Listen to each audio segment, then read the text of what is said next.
자, 그러면 실제 실행했던 조직이 어디가 있냐라고 얘기했을 때 정리한 표입니다. 타비스톡 연구소, 대중심리전, 대중세뇌, 문화 프로그래밍을 담당했던 조직입니다. 대중 프로그램을 시작하기 위해서 락 음악을 대중들에게 뿌립니다. 이때 같이 퍼진 게 거친 상남자의 모습과 기괴한 머리 스타일로 인해서 히피 문화를 같이 전파시킵니다. 특히 마초적 남성 문화로 담배, 마약, 반항하는 이미지를 담아내어서 사람들에게 해방이라는 것을 전파했습니다. 특히 여기서도 성해방 문화도 같이 퍼져서 성병 환자를 급증시킵니다. 이게 폐미입니다. 인간을 타락시키기 가장 좋은 거는 성윤리를 파괴하면 됩니다. 그 파괴하기 위해서는 여성이 해퍼져야 됩니다. 그래서 이때 락 음악에 같이 이것을 녹여서 뿌려버립니다. 그래서 락스타로 인해서 윗세대랑 아랫세대가 갈라치게 되고 궁극적으로 이들이 원하는 것은 가족의 해체입니다. 이미 실제로 지금 전 세계에서 대부분 다 진행이 된 것을 확인할 수가 있습니다. 이때 만들어진 스타가 비틀즈입니다. 비틀즈 같은 경우는 CIA가 조직적으로 디자인, 홍보를 통해서 그들을 많은 사람들에게 알려서 락 음악을 전파시킵니다. 그래서 사람들이 히피 문화뿐만 아니라 마약, 그리고 섹스 이런 중독을 할 수 있게끔 만든 겁니다. 그리고 LSD 확산을 통해서 사람들이 마약이나 최면, 환각에 빠지게 만들게 되고 이것들을 적극적으로 활용해서 만들어진 프로젝트가 MK 울트라 프로젝트입니다. 세뇌 프로젝트입니다. 미디어, 광고, 음악을 통해서 인간의 감정들을 파괴하는 것들을 시도했습니다. 특히 디스코, 그리고 EDM 이런 것들이 뇌파에 어떻게 영향을 미치는지 연구를 했고 이것을 발전시켜서 오늘날의 문화가 됐습니다. 그래서 지금 SM 노래라던가 그리고 아이돌 노래 들었게 되면 역겨운 노래들이 굉장히 많습니다. 그게 다 전부 다 이렇게 프로그램을 하기 위해서 만든 겁니다. 정리하면 음악, 영화, 광고를 통해서 감성 조작을 이끌어내고 대중이 스스로 생각하는 것처럼 세뇌를 시키면서 지내게 만듭니다. 사실 그렇지 않은 조작된 흐름을 따르게 만드는 게 그들의 프로파간다입니다. 그러니까 무슨 얘기냐면 자신들이 똑똑하고 끼어있다라고 착각하게 만드는 게 이들의 목적입니다. 그리고 전쟁, 테러, 사회 갈등 시 대중의 반응들을 예측하고 통제하는 전략을 설계했습니다. 대표적인 게 코로나19입니다.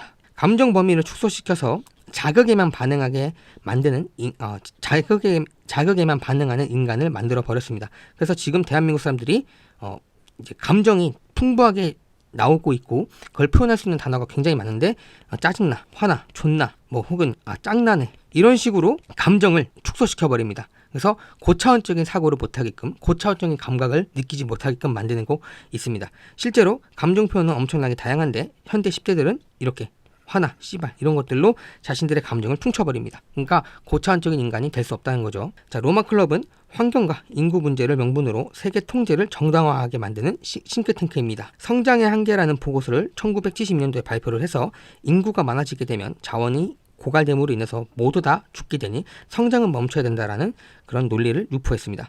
여기서 만든 아젠다가 지속 가능한이 나옵니다. 그리고 기후 위기를 통해서 그리고 기후 위기를 최초로 만든 곳이며 IPCC와 연결되어 활동하고 있습니다. IPCC는 제가 알기로는 국제 기후 협회였나 아마 그럴 겁니다. 그리고 지구 온난화, 탄소 중립, 그리고 식량 할당제 등 모든 것들에 대한 내용들은 이 보고서에서 시작이 되었습니다. 정리하면 공포 정치를 통해서 통제 정치가 필요하다라고 보고 있습니다. 그래서 공포를 계속 주입하는 겁니다. 지구 온도가 올라가면 다 죽는다. 지구 종말이 온다. 이런 식으로 계속 공포 정치를 펼쳐서 결국에는 통제 정치가 될 수 있게끔 만들고 있는 겁니다. 그렇게 하기 위해서는 전통적인 국가가 해체가 돼야 되고 지역이 블록화되어야 된다라고 생각했습니다. 이 지역이 블록화가 뭐냐면 10개국 이걸 말하는 겁니다. 그리고 전통적인 국가주의 해체가 이게 WHO의 팬데믹 조약입니다. 이미 다 진행이 되고 있는 거예요. 그리고 여기서 좀 더 나가면 대표적으로 15분 도시가 있고 지역 자치가 이것을 토대로 만든 정책입니다. 그리고 인간을 통제하기 위해서는 탄소 위기라고 조장하여 탄소 배출권은 시장을 장악해서 막대하게 돈을 법니다. 자기들은 돈을 벌고 모든 사람들은 가난하게 살게끔 만들고 있는 겁니다. 그리고 여기서 다보스 포럼과 깊은 연관관계를 맺고 있는 게 로마클럽입니다. 자, 그리고 IMF 들어가 보겠습니다. IMF 같은 경우는 1970년대, 1990년대 구조조정 프로그램을 강제하게끔 만들었습니다. 그러니까 많은 나라한테 퍼뜨린 겁니다. 이게 쌉이라고 하는데 이 쌉 프로젝트라고 있습니다. 그래서 대상국은 아프리카, 남미, 아시아, 케냐, 아르헨티나, 필리핀 등이고 이들 대부분 다 공공부문을 민영화시키고 보조금을 폐지시키고 교육, 보건을 축소시켜서 빈곤이 지속되고 국가가 재정 파산을 유도해서 그 나라의 경제권을 가져가게 됩니다. 그리고 그 나라의 통화 주권을 약화시켜서 화폐 가치를 약화시켜서 소규모의 은행들이 클 수 없게끔 만들어 버립니다. 이게 무슨 얘기냐면 소규모 은행을 파산시키고 대형 은행이 흡수합니다. 그리고 이 대형 은행은 대부분 다 로마 클럽에서 그리고 금융 세력들이 가지게 되면 이 나라의 모든 그러니까 개발도상국에 있는 모든 나라들을 통제할 수가 있는 겁니다. 이해가 되시죠? 그리고 외교문제협회 CFR, 미국의 외교 정책, 군사 개입, 세계 전략을 조율하는 엘리트 조직입니다. 다른 나라 침투 시 미국의 개입을 논리화시키는 겁니다. 그래서 그 논리가 뭐냐? 민주주의 수출로 포장합니다. 그래서 세계화, 자유무역주의, 글로벌 통합이라는 논리를 끊임없이 반복하여 그 나라의 주권을 상실하게 만듭니다. 예를 들어서 이라크 전쟁, 아프간 침공이 여기에 해당이 됩니다. 그리고 FTA, 이것도 똑같이 세계화, 자유무역, 이걸 통해서 국가의 생존권을 박살냅니다. 어떻게 박살내냐?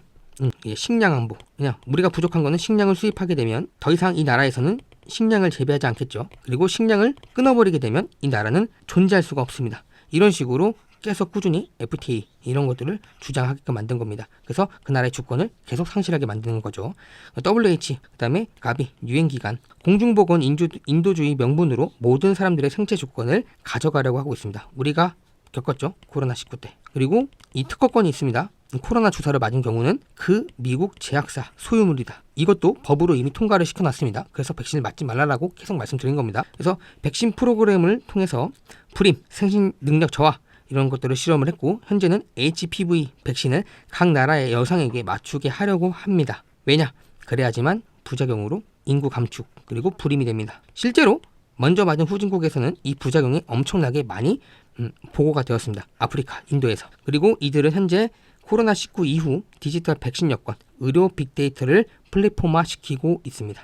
그래야지만 통제가 가능하고 장기 적출도 가능합니다. 자, 랜드 연구소. 미국의 국방부 군사 전략 그리고 사이버전 AI 사회를 통제하는 연구를 하는 싱크탱크로 활동 중이고 대중 심리전을 통해서 전염병 시뮬레이션을 통해서 디지털 사회 실험을 하고 있습니다. 그래서 이 분야의 선두주자입니다. 현재는 인공지능 기반으로 통치 모델 시뮬레이션을 돌리고 있고 전염병 상황에서 군사 대응 시나리오를 꾸준히 만들고 있습니다.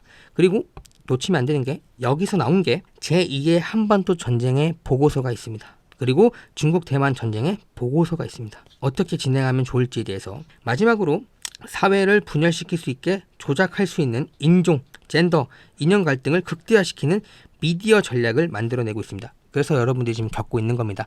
유럽이 많은 나라들이 유럽에서 불법 난민 그리고 난민자들 들어와서 사회 곳곳을 혼란시키게 만드는 그런 것들을 대부분 다 이 랜드 연구소에 진행을 하고 있고 대한민국도 화교 그다음에 짱깨 그리고 이제 중국인 대한민국도 중국인의 그런 이민자들을 엄청나게 받아들여서 갈등을 극대화시키는 프로그램을 진행을 하고 있는 겁니다. 그리고 롱펠레른 협회 1947년 밀턴 프리드먼 등이 만든 자유주의 경제학자들이 만든 싱크탱크입니다.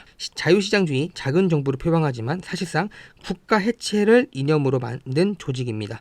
FTA, 세계화 이걸 말하고 있고요. 더 나아가서 사모펀드. 그래서 그 나라의 기업을 싸게 사서 비싸게 매각 이걸 진행하고 있는데 여기입니다. 그래서 국가의 혜택을 줄여서 공공정책을 해체시키고 복지를 축소시키고 교육과 의료를 민영화해야 된다라고 주장을 했습니다. 그래야 엘리트들이 그 사업을 다 장악해서 돈을 벌 수 있기 때문이죠.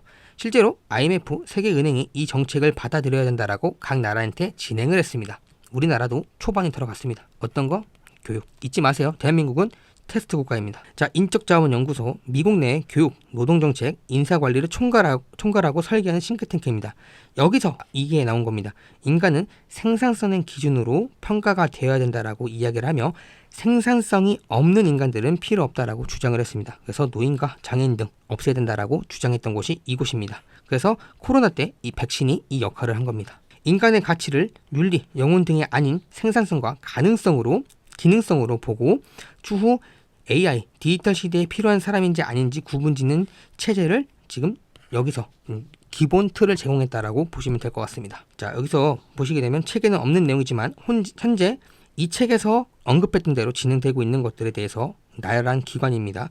가비, 백신연합입니다. 저개발국 백신 공급을 명분으로 통해서 설립된 백신 배포 컨트롤 타워를 만들었습니다. 그래서 WHO, 세계은행, 그리고 멜린다 게이츠가 공동으로 창립한 곳인데 백신을 맞추는 게 아닌 불임, 인구 감축을 위한 정책을 펼치고 있습니다. 그리고 저소득층에게 백신을 맞춰야지만 식량이랑 돈, 교육 자금을 제공해 준다라고 언급을 하고 있습니다. 그리고 팬데믹 발생 시 독점 구매 계약으로 코백스 프로그램을 통해서 각 나라한테 국민들이 몇 회분씩 백신을 확보해야 된다라고 의무화시켰습니다. 여기에 대한민국도 포함됩니다. 이해가 되시죠? 이걸 의무화시키기 위해서 만든 거고, 여기서 이 가비 통해서 백신을 사는 거기 때문에 가비는 돈을 엄청나게 법니다. 2011년도 인도 HPV 백신 실험으로 인해서 수백 명이 부작용으로 사망했습니다. 그리고 코로나 백신 시 배분할 때 가비는 접종 국가수와 상관없이 팔 수 있게 되었습니다. 그러니까 접종 국가가 우리는 더 안 맞을래 라고 이야기를 해도 여기 이미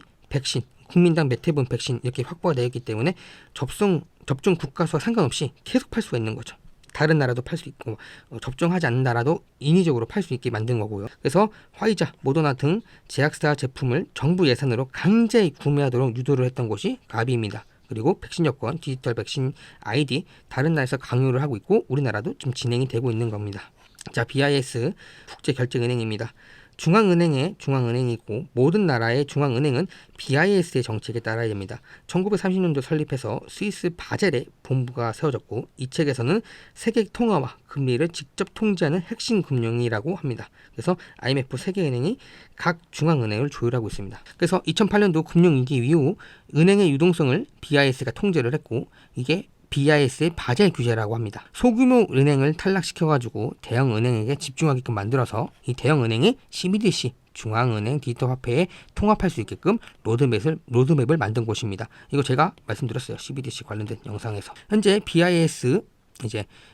BIS는 CBDC 국제 호환성을 연구 중이고 이 연구를 주도하고 있는 나라가 중국입니다. 그리고 한국도 이 CBDC 안에 들어가게 되면 중국 통제권 안에 들어갑니다. 아우구스틴 카르스텐스라고 하는 BIS 총재가 중앙은행은 거래 데이터를 통제할 수 있어야 된다라고 하며 익명성은 절대로 보장되지 않는다라고 언급을 했습니다.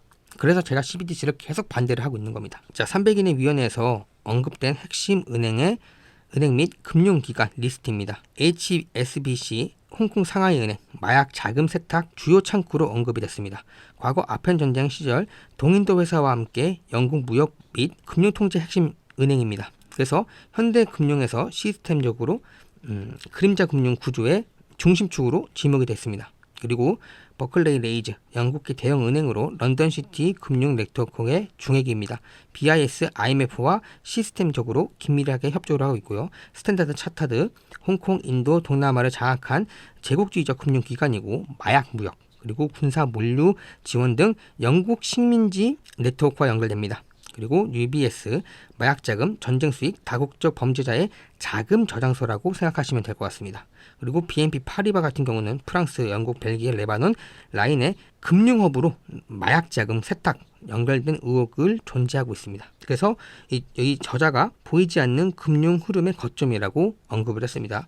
중동은행, 레바논이랑 두바이, 레바논 은행 이렇게 있습니다. 헤지볼라, 마약 자금의 관문입니다. 여기 레바논. 중동 은행망, 그리고 두바이 같은 경우는 자금 추적이 어려운 금융특구로 현대의 은닉처로 표현하고 있습니다. 그래서 두바이에서 많은 부자들이 두바이로 가고 있는 겁니다. 소득세도 없고 상속세도 없기 때문에 가는 거라고 포장을 하고 있지만 사실상 현대의 은닉처로 좀 표현을 하고 있습니다. 그리고 골드만삭스, JP모건은 IMF와 BIS 정책 개발 과정에서 자문을 제가 제공했고요. 통합 패권 구조 관리 시스템, 그러니까 네트워크를 묘사했습니다. 그러니까 묘사했다라고 보기에 그렇고 제공했다라고 보시면 될 것 같고요. 그리고 여러분들이 아셔야 될 게 이 모든 은행이 리플 투자했습니다. 혹은 리플망을 사용하고 있습니다. 그래서 제가 자꾸 리플 이야기 해드리는 겁니다. 그리고 여러분들 아셔야 될 게 지금 전쟁은 단순하게 생각하시면 안 됩니다. 마약 패권도 안에 들어가 있는 겁니다. 여기 다 마약, 그리고 여기 마약 다 나오죠. 이거에 관련된 얘기가 엄청나게 심각하게 진행이 되고 있고 제가 이걸 자세하게 말씀드리기는 어려울 것 같아서 그렇구나 라고만 생각하시면 될 것 같습니다. 그래서 이들이 궁극적으로 원하는 목표가 뭐냐? 90%의 인구는 쓸모없는 기생충이며 이들은 기술사회에서 불필요한 존재이기 때문에 제거를 해야 된다라고 주장을 했습니다. 그렇게 하기 위해서 식량, 식수, 자원 부족, 환경 문제를 인위적으로 만들어서 인구를 감축해야 된다라고 이야기했습니다. 그리고 필요시 백신과 전쟁, 기아, 질병 등으로 인구 감소를 진행해야 된다라고 언급까지도 했습니다. 자, 주권국가의 해체, 그리고 지역연합체, EU라던가 유엔이라던가 이런 것들을 만들어서 통합해야 된다라고 주장을 했고요. 특히 나토를 키워서 전 세계 군사력으로 나라들에게 통제, 진압한 형태의 구조가 되어야 된다라고 주장을 했습니다. 그리고 나토는 자유를 수호하기 위해서 만들어진 게 아닌 세계 정부를 만드시 위한 군사 통합 기구이면서 국가가 군사력을 독점적으로 가질 수 없게 만드는 도구라고 합니다. 그러니까 나토는 세계 단일 정부 군사입니다. 이해가 되시죠? 그리고 개인의 자유를 말살시키고 중앙 집권식 통제를 강화하기 위해서 거짓 프로파간다를 진행한 후에 언론을 통제하는 시스템을 만들어야 된다라고 이야기합니다. 이게 우리나라 민주당이 카카오톡 검열 이걸 지금 하고 있는 게 로마 정책에서 나온 겁니다.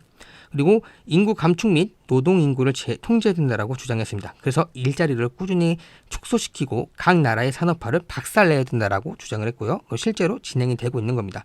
교육과 문화는 타락의 유도로 사고력을 마비시켜서 기존 가족 사회를 가족 제도를 파괴시켜야 된다라고 주장을 했고 지금 많은 나라가 심각하게 진행이 됐습니다. 그렇게 하기 위해서는 종교를 박살내야 되고 도덕이 사라지게 만들기 위해서는 물질 만능주의로 사람을 세뇌시켜야 된다라고 주장을 했고 지금 많은 나라들이 그렇게 진행이 되고 있습니다. 고로 종교와 물질 만능주의가 합체함으로 인해서 종교의 타락성을 유도하고 있습니다. 이거 누가 갖고 있습니까? 목사가 자발적으로 하고 있잖아요. 그러니까 교인들도 전부 다 지금 이런 식으로 가고 있다. 이해가 되시죠? 그리고 국가의 정체성을 파괴하기 위해서 각 나라의 난민, 이민자들을 대거 받아들여서 나라의 정체성을 없애버려야 된다라고 주장했고 실제로 많은 나라가 진행이 되고 있습니다. 그리고 우리나라도 중국, 그리고 베트남, 그리고 이슬람이 엄청나게 들어와서 대한민국을 혼탁하게 만들고 있습니다. 종교 파괴 및 신세계 질서 종교 확산을 유도하고 있습니다. 이게 WCC, 그리고 NCCK 이런 것들이 전부 다 진행이 되고 있는 거죠. 통제, 경제의 중앙 통제, 그러니까 IMF, BIS, 세계은행 등이 각 나라의 국가 부채를 계속 키울 수 있게끔 만들어 유도를 하게끔 만들고 그들 나라의 자산을 약탈하고 경제 위기를 꾸준히 조작해서 그 누구도 불을 가질 수 없게끔 만들어야 된다라고 주장했고 실제로 진행이 되고 있습니다. 지금 대한민국도 부채가 심각하죠. 가계부채. 전부 다 이들이 만든 계획입니다. 그리고 이 가계부채가 왜 올라가게 됐습니까? 부동산. 그리고 이거 누가 했습니까? 민주당. 전부 다 이렇게 진행이 되는 겁니다, 여러분들. 그리고 백신과 팬데믹을 통해서 인구수를 감축해야 된다. 그리고 통제 시스템을 구축해야 된다. 그리고 의료 독점을 통해서 자신들의 말을 듣지 않는 나라, 그리고 사람들 같은 경우는 의료 시스템을 붕괴시켜가지고 전염병으로 인구수를 감축해야 된다라고 주장했습니다. 그리고 지금 일어나고 있습니다. 그리고 단일 정부, 세계 정부를 만들기 위해서 민족주의, 애국심, 자유민주주의를 해체해야 된다라고 주장을 했고 지금 진행되고 있습니다. 그리고 우리나라에서 자유민주주의에서 자유를 빼고 싶어하는 당이 하나 있습니다. 그게 민주당입니다. 이해가 되시죠? 지금 로마 클럽에서 나왔던 정책들 대부분 다 민주당이 지금 진행을 하고 있는 겁니다. 좀 더 심층적으로 실행하기 위한 계획을 찾아보도록 하겠습니다. 제가 영어를 잘 몰라가지고 모른다기보다는 제가 영어 발음도 구리고 그리고 해석도 잘 안 되기 때문에 여러분들 한번 이거 읽어보시면 될 것 같고 일단 이 마약 같은 경우는 단순한 사회적인 문제가 아니라 사회를 파괴하고 인구 상당 부분을 고통 없이 제거하기 위한 정밀된 프로그램이라고 이야기합니다. 그래서 유발 하라리가 마약과 게임으로 쾌락을 주고 이들을 천천히 죽여야 된다라고 언급했던 게 여기 로마 클럽에 남아있는 300인의 위원회의 계획입니다. 그리고 타비톡스 연구를 통해서 CIA, MI6 등 이 MI6는 연구 정보기관입니다. 이들이 1960년대 마약 확산 프로젝트에 깊이 관여해서 청소년 문화의 파괴 그리고 천천히 죽이는 전략으로 계획을 짰습니다. 그리고 해로운 습관, 담배, 술, 포르노, 우울증 산업들을 활성화시켜서 자해적인 행동을 만들게끔 유도하고 세대 단절을 시작하게 만들고 생식 능력 저하를 유발해서 이들이 인구수를 갖지 못하게 유도를 해야 된다라고 계획을 짰습니다. 유발 하라리가 말한 모든 프로젝트가 여기서 나온 겁니다. 그래서 마약을 무기로 활용해라. 자, 그리고 이 환경에 대한 이야기입니다. 환경운동은 대중으로 하여금 작은 집에 살게끔 만들고 에너지를 제한하며 식량 통제를 받고 이동의 자유를 억압받는 것에 익숙하도록 만들기 위해서 계획된 겁니다. 그러니까 봉건 사회입니다. 그래서 지금 페미가 비건 해야 된다. 기후 위기다. 그리고 탄소 쓰지 말아라. 이지랄하면서 연병 떨고 있는데 전부 다 이거 그대로 국민들이 자발적으로 하게끔 유도하는 겁니다. 환경은 핑계일 뿐이고 목표는 통제입니다. 그리고 로만 클럽의 성장의 한계에서 자원은 고갈된다라는 위험을 설정한 후에 인간의 모든 것들을 억제하는, 그러니까 인간 활동의 모든 것들을 억제하는 방향으로 설계를 하고 있습니다. 그래서 마지막으로 활용 중점이 탄소세입니다. 이거 누가 하겠다고 했습니까? 민주당입니다. 모든 정책이 다 로마 클럽에 나온 겁니다. 민주당 정책이. 지속 가능한이라는 개념을 만들어서 자유를 억제하는 도구로 전략하게끔 만들었습니다. 식량 소비, 육류 제한, 인구 증가의 계획, 그리고 이동 금지, 여행 제한 이런 것들을 환경을 위한다는 명분으로 인간을 통제하려는 규범을 만듭니다. 이거 실제로 로마 클럽에 있는 내용입니다. 이거 300인의 위원회 여기에 있는 내용입니다. 로마 클럽이 실제로 이렇게 진행하고 있고요. 산업화는 인구 증가를 불러오게 되고 인구 증가는 에너지와 자원을 소비하기 때문에 선진국들이나 후진국들이 에너지를 안전하게 누릴 수 없게끔 탈산업화를 해야 된다고 추진했고 에너지 통제를 해야 된다고 했습니다. 그래서 이거 아까 말씀드렸다시피 누가 하고냐? 민주당. 친환경 100% 돌렸던 나라 스페인이 정전으로 마탱이가 갔습니다. 이거 하고 있는 겁니다. 이것도 마찬가지입니다. 식량 소비, 육류 제한, 인구 증가, 이동 금지 누가 하고 있습니까? 15분 도시 막 이런 것도 다 민주당. 이해가 되시죠? 자, 그래서 석유와 석탄, 원자력 등 고에너지 시스템에서 풍력, 태양력, 수력으로 에너지 수율이 약한 구조로 전환해야 된다라고 이야기를 했습니다. 누가? 로마 클럽이 300인의 위원회가. 이거 전부 다 누가 하고 있습니까? 민주당. 이해가 되시죠? 그리고 에너지가 적게 생산되고 가격이 높으면 생산력이 억제가 되고 생활 수준이 약화되어서 인구 감축이 된다라고 이들의 보고서에 적혀 있습니다. 이해가 되시죠? 이거 누가 하고 있습니까? 민주당. 자, 환경운동가 그린피스는 이런 것들을 이해하지 못한 채 지원금을 받아서 활동하다가 추후에 잘못된 것을 알고 반대 시위를 진행하고 있는 중입니다. 제가 그린피스 관련된 그런 자료들 같은 것도 일부분 영상을 올려드렸습니다. 자, 에너지 재원은 소비 위축을 시키는 것을 의미하고 식량 제한을 만들어서 육류 섭취 금지, 대체육 곤충으로 대체, 그리고 이동의 제한은 탄소세, 그리고 항공권 제한, 그리고 거주 제한은 15분 도시 스마트 시티로 개념으로 지금 나오고 있습니다. 이거 다 로마 클럽에 있는 내용입니다. 300인의 위원회에 있는 내용입니다. 그리고 다양성은 단합을 해체시킨다. 그래서 사회 분열시키는 도구로 활용해야 된다. 엘리트들은 대중을 통제하기 위해서는 전략적인 프로그램을 진행했습니다. 다양성을 만드는 거. DIE였나? 그거. 그런 것도 전부 다 단합을 못하게끔 만드는 겁니다. 대항할 수 없게끔. 이해가 되시죠? 이거 좀 대중 통제하려고 만든 겁니다. 우리나라도 지금 좌판이 우판이 막 싸우고 있는 것도 뿐만 아니라 그 내부 안에서 뭐 이제 외국인들 다문화를 챙겨야 된다라는 목소리가 나오고 있는데 전 잘 모르겠습니다. 다문화가 과연 있는지, 그 다문화의 과정이 누가 제일 많은지 인구수로 봤을 때 제가 봤을 땐 중국이거든요. 근데 이런 사람들을 챙겨줘야 된다라고 생각하는 사람들 많은데 저는 그렇지 않습니다. 오히려 이 단합이 단합을 못하게끔 만들어서 국가가 해체가 됩니다. 저는 그래서 이게 우려스럽다 얘기하는 겁니다. 그리고 이러한 정책은 사회적 정체성이 사라지게 되고 집단 간 갈등을 유발하게 되고 대중이 단결하지 못하고 엘리트들의 공권력으로 통제 강화하는 데 기여할 수 있다라고 적혀 있습니다. 제가 예전에 영상 만들었습니다. 외국인들의 테러, 범죄가 증가하면 공권력이 강화가 된다. 그러면 공권력 강화가 되면 통제 시스템으로 들어간다. 라고 언급드렸습니다. 이거 영상에도 많이 있거든요. 근데 지금 이렇게 사회적 정체성이 계속 사라지게끔 만들기 위해서는 외국인이 많아져야 됩니다. 그리고 이들이 집단 간 갈등을 외국인이 유발하는 겁니다. 뭐 한국 사람들이 유발하는 게 아닙니다. 이들이 유발하는 거예요. 그래서 테러와 범죄가 엄청나게 일어나게 되고 공권력이 강화가 돼서 통제 시스템을 유발하는 그런 시스템을 만들고 있다. 대한민국도 지금 그렇게 진행되고 있고 유럽은 이미 심각하게 진행이 되어서 유럽에서 탈출하는 자국민들이 엄청나게 많습니다. 자, 그리고 이제 마지막. 자, 그리고 이제 기독교적인 이야기를 해드리겠습니다. 이미 로마 클럽 300인의 위원회에서 물병자리 프로젝트 뉴 에이지 운동이 계획을 짰습니다. 기독교를 해체하는 시도를 기독교 해체를 시도하는 전략으로 사용됐는데 창세기에 생육하고 번성하라는 말은 인구 증가를 의미하기 때문에 이들은 인구 증가를 막기 위해서 기독교 정신을 무너뜨릴 필요성이 있다라고 생각했었습니다. 그래서 계획을 세웠습니다. 전통 종교, 특히 기독교를 해체하고 뉴 에이지식 범종교주의, 혼합주의, 인간주의 사상을 심는 전략을 펼쳤습니다.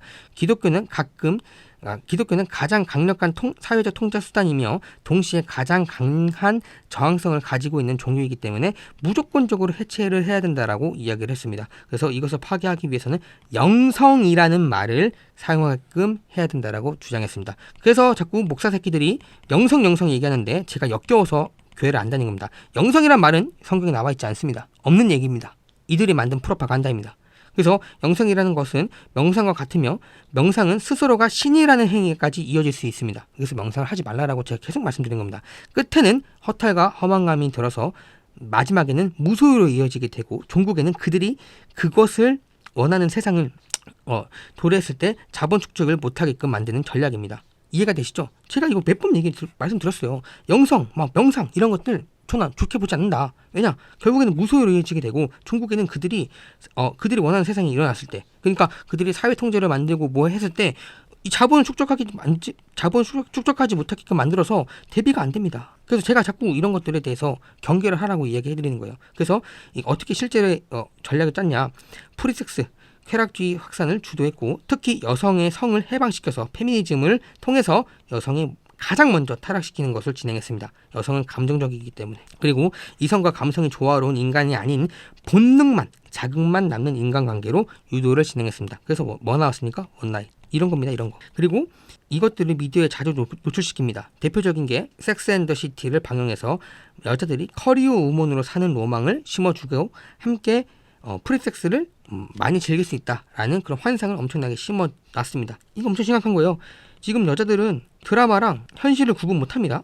실제로 연구 결과 있습니다. 여자들은 이걸 구분할 수 없다라고 합니다. 그래서 결혼제도, 가족, 성윤리 등 낡은 제도라고 인식을 하게끔 바꿔버립니다. 지금 바꾸고 있잖아요. 가부장적인 게 나쁜 거다. 그리고 가족은 1인 가구도 괜찮다라고 선동하고 있고, 성윤리, 개랑 하는 게 어때? 강아지랑 하는 게 어때? 아이랑 하는 게 어때? 이런 식으로 다 낡은 제도라고 바꿔버리는 겁니다. 특히 동성애, 이런 것들 대부분 다 진행해버리고 있는 게 기독교적인 것들, 기독교를 파괴시키기 위해서 만든 프로파간다이다. 그래서 가부장적인 제도가 사회의 가장 안정적인 것에 불구하고도 이것을 바꿔버립니다. 그리고 혼인 연령을 미뤄지게끔 만들어서 종국에는 혼인이 되지 않는 경우도 허다하게끔 만들어 버리게 만들고 출산율 하락으로 이어지게 만듭니다. 그리고 가족을 해체하기 위해서 스스로가 고립된 삶을 만들기 위해 각종 정신병들을 걸리게 만듭니다. 그러니까 1인 가구, 그리고 나 혼자 산다. 이거 전부 다 이들이 만든 프로파간다입니다. 자, 그래서 성윤리 해체로 인해서 무분별한 성관계로 성병 환자를 증가시키고 동성애를 자연스럽게 이어지도록, 동성애가 올바른 거다라고 이어지도록 유도를 했습니다. 기독교 안에서 이질적인 사상을 주입합니다. 해탈, 명상, 내면치유, 우주에너지 등 영성신앙을 만들어 버립니다. 제가 이런 것들을 좋아하지 않는 게, 우리는 감성과 이성이 조화로운 사람인데 자꾸 감성적인 것들만 건들게 되면 인간은 파괴가 됩니다. 특히 신과 대화를 하고 있다라는 착각에 빠뜨리는 신사도주의 운동을 퍼뜨려서 일반 사람들과 정상적인 교류를 하지 못하게끔 만들고, 도덕적 우월감에 빠뜨려서 좌파 사상에 물들게 만드는 게 그들의 목적입니다. 사람이 감성적으로 바뀌게 되면요, 좀 더 약자를 위해서 이게 더 올바른 거야 라고 도덕적 기준이 세워지게 되는데, 그 전부 다 좌파 사상입니다. 이해가 되시죠? 자, 번영과 복음신앙으로 사람들은 물질 만능주의에 빠뜨려서 도덕적 회의감을 유발해 소비 촉진과 함께 자산을 못 모으도록 만들어 버렸습니다. 특히 기독교 말씀에 자급자족이라는 말을 아예 배제시켜버리는 운동입니다. 번영과 복음신앙은요. 이해가 되시죠? 도덕적 회의감. 그러니까 이거는 애당초 하나님 믿으면 복 받습니다, 이런 것 자체가 잘못된 거라고요. 그래서 저는 믿지 않는다고, 이렇게. 근데 지금 모든 목사들이, 지금 대한민국에 있는 활동하고 있는 젊은 목사들 대부분 다 영성 이야기하고 비용신같이, 그리고 명상이라던가 해탈, 내면치유, 영적 신앙, 그다음에 영적 힐링, 이런 말 같지도 않은 얘기를 하면서 지금 목사들이 설교를 하고 있습니다. 자, 감성주의 예배로 뭐든 잘 될 거야 라는 식으로 사람들이 현혹해서 실제 세상이 어떻게 돌아가는지에 대해서 알 수 없게끔 이성을 지워버리는 종교로 바뀌어버렸습니다. 그래서 지금 기독교 사람들이 우리 정치판 들어가면 안 돼, 이런 얘기 하잖아요. 다 여기 있는 거 이거 이 새끼들이 전부 다 하나님 말씀 잘 모르는 겁니다. 자, 기독교 지도자들을 포섭해서 대형교회, 종교 방송국을 장악해 단일 종교로 끌어들였습니다. 이게 어디냐? 명성교회, 김하나, 여기 WCC, 우리 NCCK 다 이런 게 포섭된 겁니다, 여기다. 그리고 이들이 원하는 것은 절대 신을 버리고 자기 스스로가 신이라는 것을 착각하게끔 만드는, 신성한 존재라고 착각하게 만드는 게 그들의 목적입니다. 그래서 제가 명상하지 말라라고 이야기해드리고, 하나님과 대화를 한다, 하나님과 기도해서 응답받았다, 다 거짓말입니다. 절대 그렇게 될 수가 없습니다. 종교는, 기독교라는 종교는 그게 아닙니다. 다 이때 만들어진 겁니다. 그리고 모든 종교, 인종, 민족 등과 같은 곳으로 간다는 착각을 불러일으켜서 인간 중심이 아닌 우주적 신비주의로 빠지게 만들어서 현실 세계를 버려버리게 만듭니다. 이게 뉴 에이지 사상입니다. 그러니까 모든 종교랑 인종과 민족은 하나다. 하나님께 들어간다. 같은 곳에 출발했다. 이런 식으로 착각을 불러일으키는 겁니다. 그래서 지금 기독교 사람들이 뭐합니까? 중국 사람들 받아들이고, 이 사람들 불쌍해요, 이러면서 도와주고, 그러다 보니까 어떻게 됩니까? 친중이 됩니다. 그리고 이들이 누굴 깝니까? 우파, 그리고 나라 전복, 이거 다 이들의 프로파간다입니다. 다 나와 있는 거예요, 여러분들. 그래서 제가 기독교를 믿지 않고, 기독교 믿지 않는데 목사 새끼들 믿지 않고 제 스스로가 그냥 성경 공부하는 이유가 이것 때문이에요. 다 타락했어요. 자, 그리고 결정적인 게 있습니다. 존 록펠러는 기독교 정신이 자신들이 하고자 하는 계획의 저항 세력이라고 보고 기독교 단체 목사들에게 후원을 했습니다. 그리고 기독교인들이 성경 말씀대로 세상이 움직인다는 것을 과거 오래전부터 알고 있어서 모든 사건과 이벤트들을 성경에 맞춰서 진행해야 된다라고 언급을 했습니다. 실제로 있던 일입니다. 그리고 기독교인들은 말씀대로 일어나는 세상을 보고 세상과 단절되어 살다가 때가 아니란 것을 알게 됐을 때 세상에 나오려고 하지만 그때는 이미 재산도 직장도 전부 없어진 상황이 되어버립니다. 이게 그들이 원하는 거라고요. 소유를 할 수 없게끔. 자, 실제로 1950년도 부근에 성경 말씀대로 별이 하늘에서 떨어져서 미국의 많은 중상층과 부자들이 성경 계시록대로 진행이 되고 있다라고 판단을 해서 많은 노예들을 풀어주고 재산을 헐값에 팔아서 다른 사람들에게 기부를 했는데 하늘에서 별이 떨어진 것은 그들이 만든 계획이었고 많은 부자와 중산층들이 전부 거지가 된 적이 있습니다. 실제로 있던 내용입니다. 제가 그래서 믿지 말라라고 계속 말씀드린 거예요.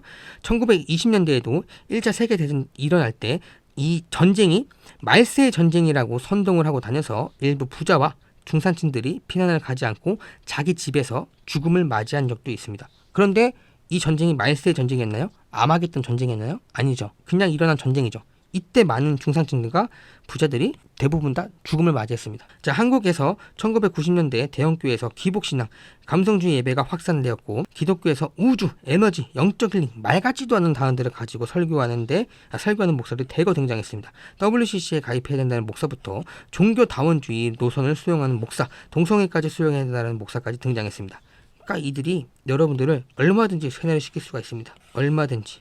여러분들이 지금 가지고 있는 말씀은요, 정통 교회의 말씀이 아닙니다. 다시 한번 말씀드리지만 때가 아닐 수도 있습니다. 우리는 그 대비를 해야 된다라고 말씀드리는 거고, 제가 실제 사례를 가지고 온 겁니다. 그리고 록펠러는 이미 이때 기독교 사람들의 성향을 파악해가지고 계획대로 진행해야 된다. 성경 말씀대로 진행해야 된다라고 언급을 할 정도였습니다. 그러니까 여러분들 희망을 놓치면 안 되고 우리는 최선을 다해서 왜 살아가야 되는지에 대한 의식을 갖고 의지를 갖고 삶을 살아가야 됩니다. 자, 그리고 핵전쟁의 위협은 300인의 위원회가 가장 사용할 때 효과적인 심리적 무기 중 하나다라고 언급을 했습니다. 핵전쟁은 실제 일어나지 않아도 대중과 국가를 통제하기 가장 좋은 수단이라고 이야기했습니다. 사람들에게 언제든지 죽을 수 있다라는 불안감을 조성해서 이제 이성적인 판단을 마비시키고 엘리트들이 원하는 방향대로 권위에 복종하는 전략을 펼친 겁니다. 국가 중심의 결속으로 인해 정부 권위가 강화가 되고 언론은 검열하게 되어서 이제 통작이 좋게끔 만들어지는 전략입니다. 실제로 냉전 시대 때 학교, 뉴스, 영화 등 모든 매체가 핵전쟁은 반드시 일어난다라는 인식을 주입해서 핵전쟁 대비 훈련, 방공호 캠페인 등 공포 세뇌를 시켜가지고 사람들이 자유를 포기하고 그리고 국가가 원하는 대로 국가가 정한 시스템 안에 순응하게끔 만들었습니다. 여기 안에 다 이게 캠페인 안에 활동하고 진행하니까요. 그러면서 누가 통제당하지 않는지, 그리고 누가 통제당하는지, 그리고 어떻게 통제를 해야지 더 좋은지 이런 식으로 데이터화 시킨 겁니다. 그래서 현실 지금 보게 되면 유럽이 지금 그것들을 진행 중에 있고 우리나라도 전쟁 시에 대피소로 가야 된다라는 프로파간다가 여기에 해당하는 겁니다. 전쟁이 일어날 거다, 자연재해가 일어날 거다 하면서 대피소로 가라. 근데 우린 제가 말씀드렸죠. 대피소는 절대로 가면 안 됩니다. 대피소에는 많은 사람들이 죽음을 맞이할 수 있는 공간이기 때문에 절대 가면 안 된다라고 말씀드렸습니다.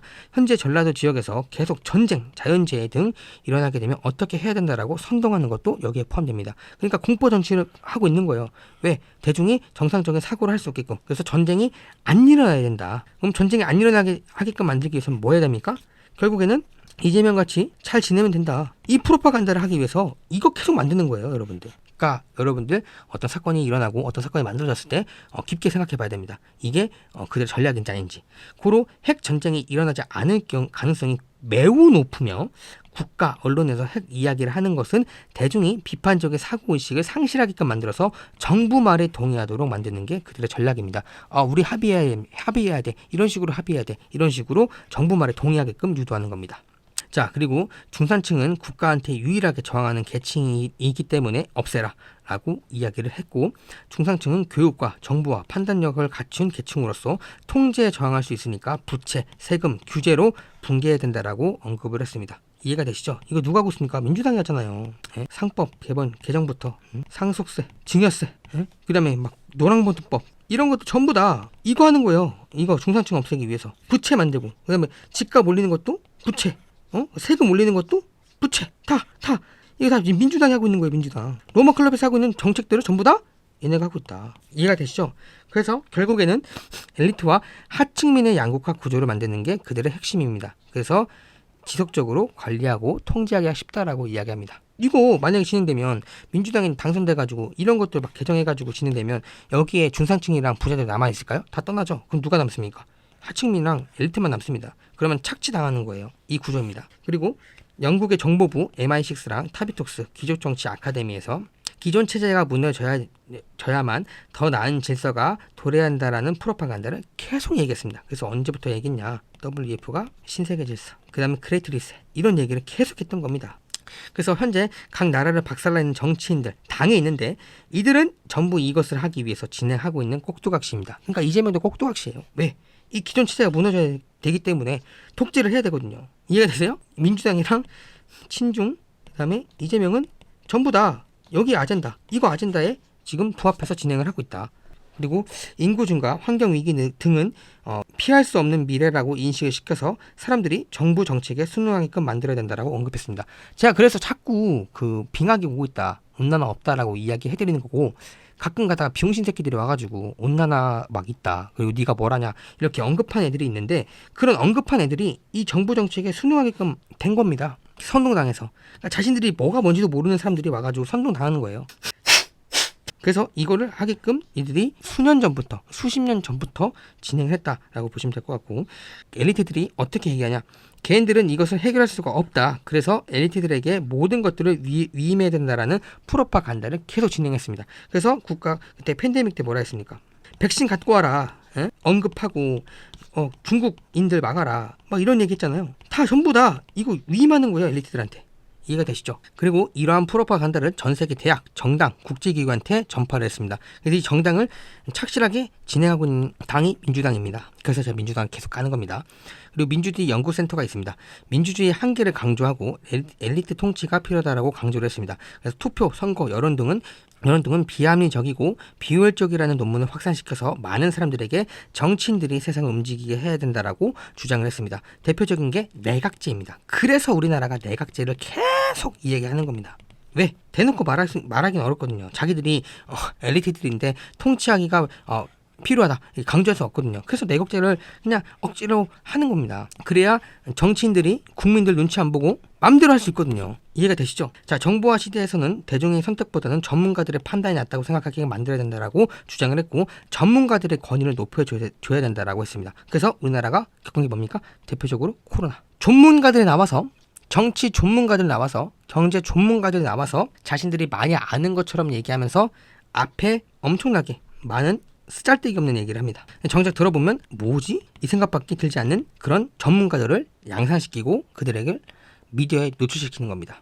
그래서 선동을 하는 거죠. 하지만 우리는 깨어있다면 이들의 선동에 납치에 당하지 않을 겁니다. 그래서 우리는 늘 깨어 있어야 되고, 여기 보시게 되면 교육, 법률, 선거 시스템을 개편해야 된다고 주장했습니다. 그래서 교육 과정을 좀 더 단순하게 만들어서 이성적인, 심층적인 사고를 못하게 해야 된다고 주장을 했습니다. 그래서 우리나라도 이성적이고 심층적인 사고를 못하게끔 주입식 교육을 계속하는 겁니다. 여러분들 인생 살면서 수학 배운 거 공식들 사용합니까? 안 하죠. 그쵸? 그리고 우리가 국어 배운다 하더라도 국어 밖에 나가서 사용합니까? 안 하죠. 과학 배워서 우리가 뭐 합니까? 안 하죠. 우리가 중요한 건 뭡니까? 이성적인, 심층적인 사고를 할 수 있게끔 만드는 교육 토대가 필요합니다. 특히 경제, 정책, 경제, 정치 이런 것들이 필요한데 이런 것도 교육하나요? 안 하죠. 돈을 어떻게 버는지 안 하죠. 심층적인 사고를 못하게끔 만들고 있는 겁니다. 자, 그리고 특히 역사 왜곡을 통해서 사람들을 감성적으로 바꿔야 된다라고 주장을 했습니다. 그리고 선생들의 지위를 낮춰서 아이들이 수업에 집중할 수 없게끔 만들어야 된다라고 주장을 했습니다. 진짜 있던 거예요. 민주기관연구센터에서. 자, 어떻게 됐습니까? 한국에 일어나고 있죠. 애들이 역사 왜곡을 통해서 반일 엄청 하고 있잖아요. 근데 사실 반중은 안 합니다. 반중은 안 해요. 예? 그리고 애들이 감성적으로 바뀝니다. 어떤 사건이 일어나면 우와 어떠와. 그러니까 이게 저는 되게 싫다고 얘기해드리는 겁니다. 그리고 선생님들의 지위를 낮췄죠. 그래서 선생님의 뺨을 때리고 폭행하는 아이들도 엄청나게 많습니다. 그리고 아이들이 수업에 집중하지 않죠. 그래서 어떻게 됩니까? 학원을 다닙니다. 그리고 교육비가 올라가죠. 교육비가 올라가면 어떻게 됩니까? 재산을 모을 수가 없습니다. 이거 전부 다 유도한 겁니다. 자, 그리고 법률은 실력 없는 자들도 법률 자문을 할 수 있도록 해야 된다라고 주장을 했습니다. 여기서요. 그래서 우리나라 보면 저 새끼 뭐야? 정치인이야? 판사야? 이렇게 생각이 들죠? 이거에 대해서 이제 이것대로 진행을 한 겁니다. 그래서 수준 떨어지는 사람들이 법률을 만지작거리고 있는 겁니다. 그리고 선거를 쉽게 빠르게 해야 된다고 하면서 선거제도를 개편했습니다. 그 대표적인 게 사전선거 그리고 전자투표기 여기에 해당되는 겁니다. 한국은 이 두 개가 동시에 진행되고 있죠. 한국은 마르타 국가입니다. 한국이 제일 빨리 진행이 됐어요. 그래서 결국에는 껍질만 남은 민주주의를 만들어서 새로운 시스템을 도입해야 된다라고 주장을 했습니다. 지금 도입되고 있잖아요. 블록체인 선거 시스템 이게 도입이 되고 있는 겁니다. 그리고 판사 AI 진행되고 있잖아요. 선생님 AI 진행되고 있는 겁니다. 자, 그럼 종국에는 그들이 원하는 세상이 무엇인가에 대해서 우리는 알 필요가 있습니다. 종국에는 그들이 원하는 세상은 테크노트릭 시대입니다. 이게 뭔 말이냐? 기술은 감시, 추적, 통제 도구로 사용돼야 된다. 그래서 인간이 아닌 시스템이 세상을 관리하는 시대를 말하는 겁니다. 이거 매트리스 이거랑 똑같습니다. 영화 매트리스. 그래서 인간과 AI, 기계의 융합, 그리고 생체 인식, 행동 예측, 감정 추적 로봇, 그리고 로봇 치안, 그리고 자동화 시스템, 지역별 계층 분류 시스템을 만드는 겁니다. 지역별 계층 시스템은 엘리트, 그리고 저소득 이렇게 나눈다는 얘기예요. 어디서 많이 봤습니까 이거? 설국열차. 이런 식으로 진행이 되는 겁니다. 그래서 여러분들 종국에는 엄청나게 좋을 거다. 그래서 여러분들 종국에는 엄청나게 좋을 거다라고 생각할 수 있겠지만 결국에 그들이 원하는 거는 이런 식으로 가는 겁니다. 기술 관료주의. 그래서 우리가 대비를 하지 않고 깨어있지 않으면 우리는 이 시스템 안에 살 수밖에 없고 시스템 안에 살게 되면 통제를 당할 수밖에 없고 결국에는 우리가 싫어하는 칩을 박습니다. 자유가 사라집니다. 그래서 우리는 이 부분에 대해서 경각심을 가지고 세상을 어떻게 살아갈지에 대해서 생각해 보셔야 되고요. 그리고 이것을 지금 진행하고 있는 곳이 민주당이다 라고 생각하시면서 우리가 왜 민주당을 찍으면 안 되는지, 민주당의 정책이 무엇인지, 그리고 우리가 앞으로 살 때 어떻게 대비를 하고 저항해야 할지 이 부분을 깊게 생각하시면 될 것 같습니다. 긴 영상 들어주셔서 정말 감사드리고요. 다음 영상에서 좋은 영상으로 찾아뵙도록 하겠습니다. 감사합니다.